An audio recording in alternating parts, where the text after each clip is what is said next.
Dear friends, good morning.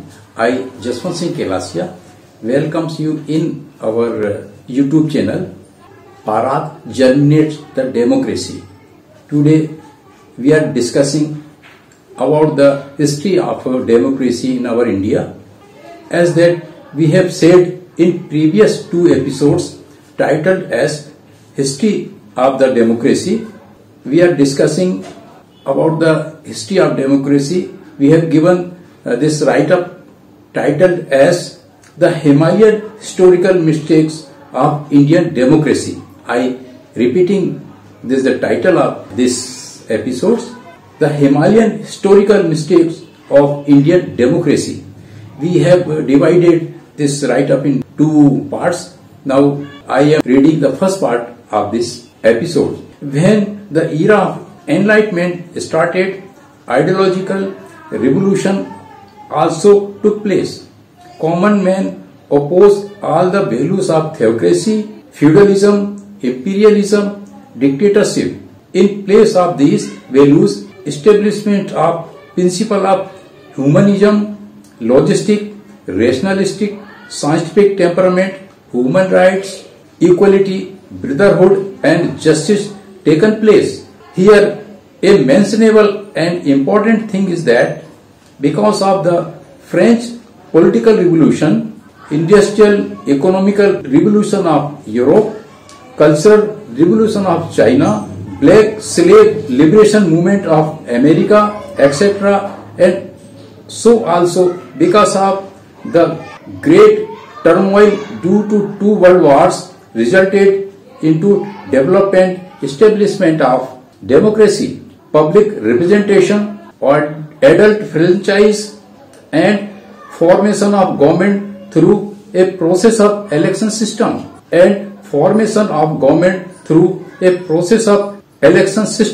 evolved, but elementarily four elements were also taken place.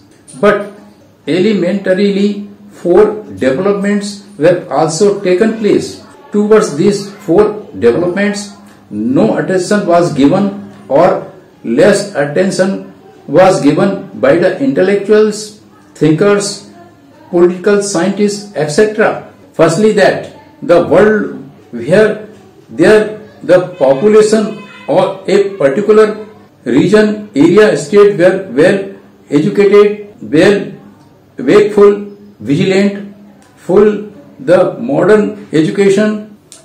of modern education and modern thinking, where in great majority this population wipe out all ruling class, feudal class, elite class or made them effectless. So also pupils wipe out all the religious, social and the cultural values and values system of rulers and theocrats and replace them by modern scientific, rational, logistic values and value system completely.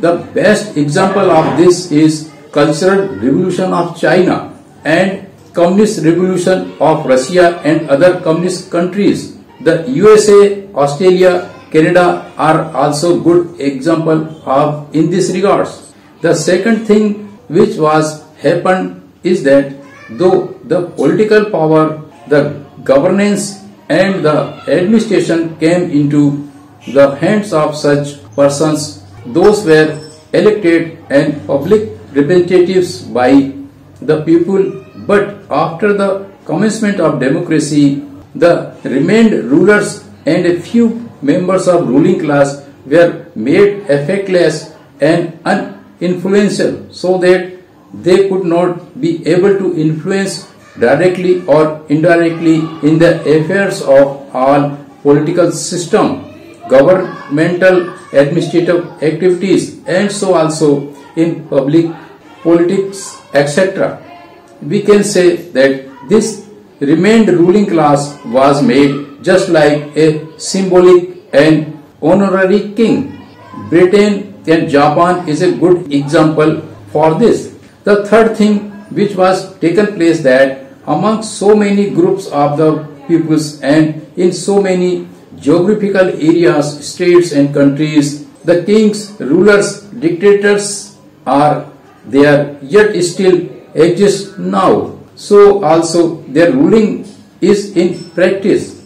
But along the certain reforms, changes, these reforms and changes are acceptable, adoptable by both ruled class and ruling class. Also, that means up till that the ruled class accept the rule and the ruling class shall be able to rule, administer, govern the particular country or state.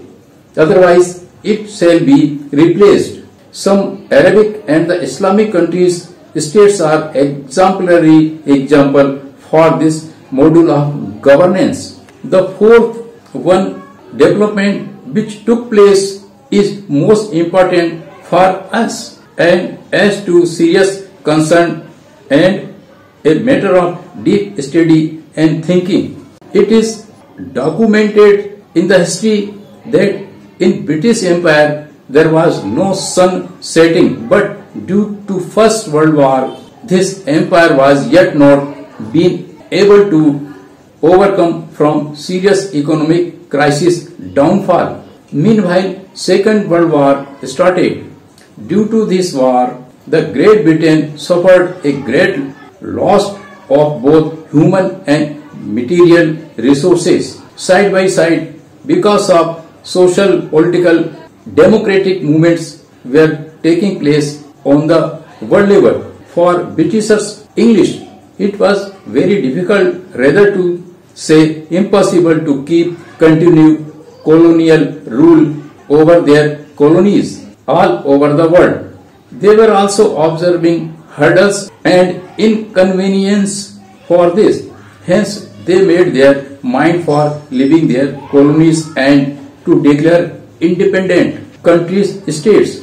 In this process, Indian subcontinent was very important. So also, it was a great and a difficult challenge for the Britishers as how to establish and create a disputeless, democratic, sovereign states to this subcontinent. For this difficult and the historical challenge, there were so many regions, but some important regions are as follows. Number one, as compared to the European countries, the common men of India, those were called as Sudras. In those days, Britishers termed them as depressed class.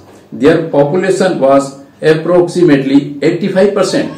First of all, in them, percentage of modern education was more or less negligible. Secondly, because of the religio-cultural, theosophical principles and social value system of the Aryans, they were very theomanic, superstitious, fanatics, escapic in nature. So also these depressed class Sudras were not yet liberated from the mental slavery, that means subjectness imposed by the upper Aryan caste. Second, the common men of this Indian subcontinent were not able to know and understand the importance of vote, of democracy, of public representation, of socialism, etc., and about other modern concepts in these regards. Also,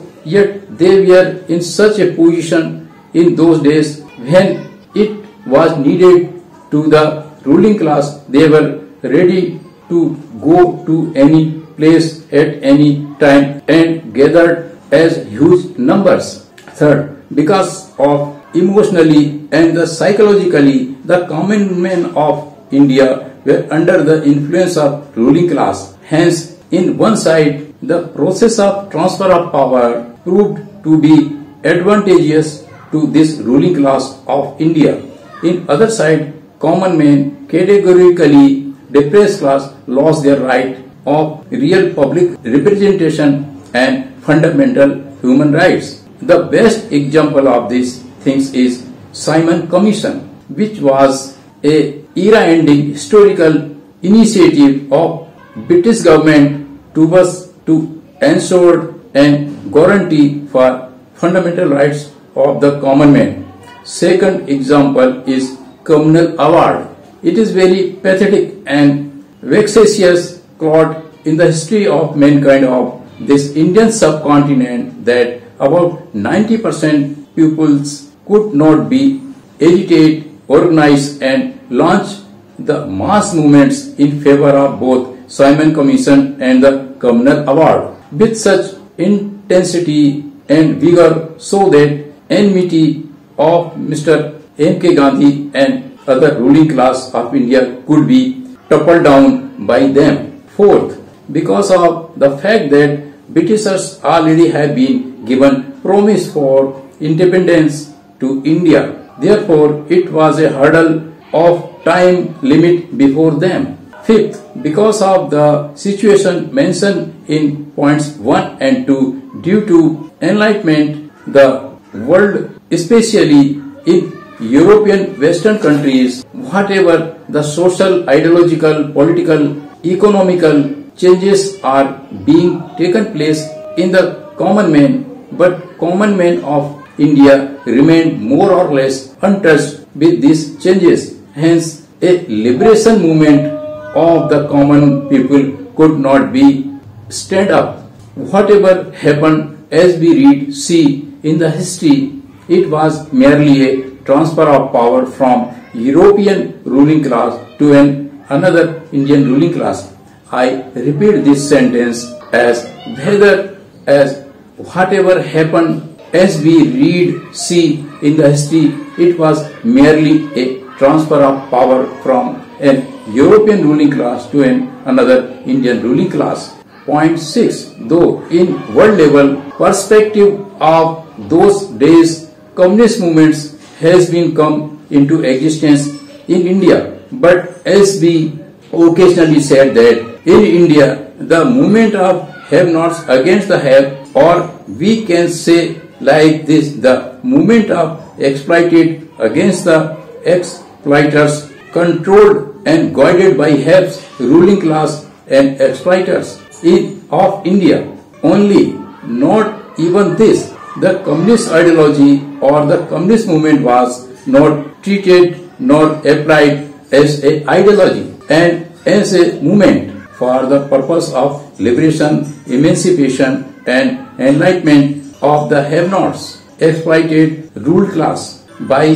the haves, actually ruling class, but it was utilized as a emotional weapon by the ruling class for all their ruling interests and for enjoying all political powers. The wonder and a top secret is this: even no any communist scholar nor any comrade of the world could not know and understand this.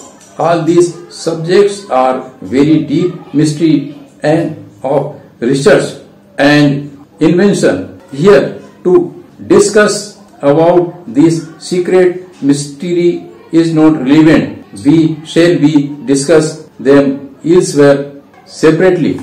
Therefore, because of the situation described above, the Britishers, even yet having desired to hand over the key of real political power to common men, they were bound to transfer the master key of political power to ruling class of India, because they have already promised for so within a time limit. That is why we said this date of 15th August 1947 as the date of transfer of power from one European ruling class to another Indian ruling class, though the ruling class of India called this date as Independent Day. Actually, this date might be happen to be Liberation Day, but it happened as Independence Day.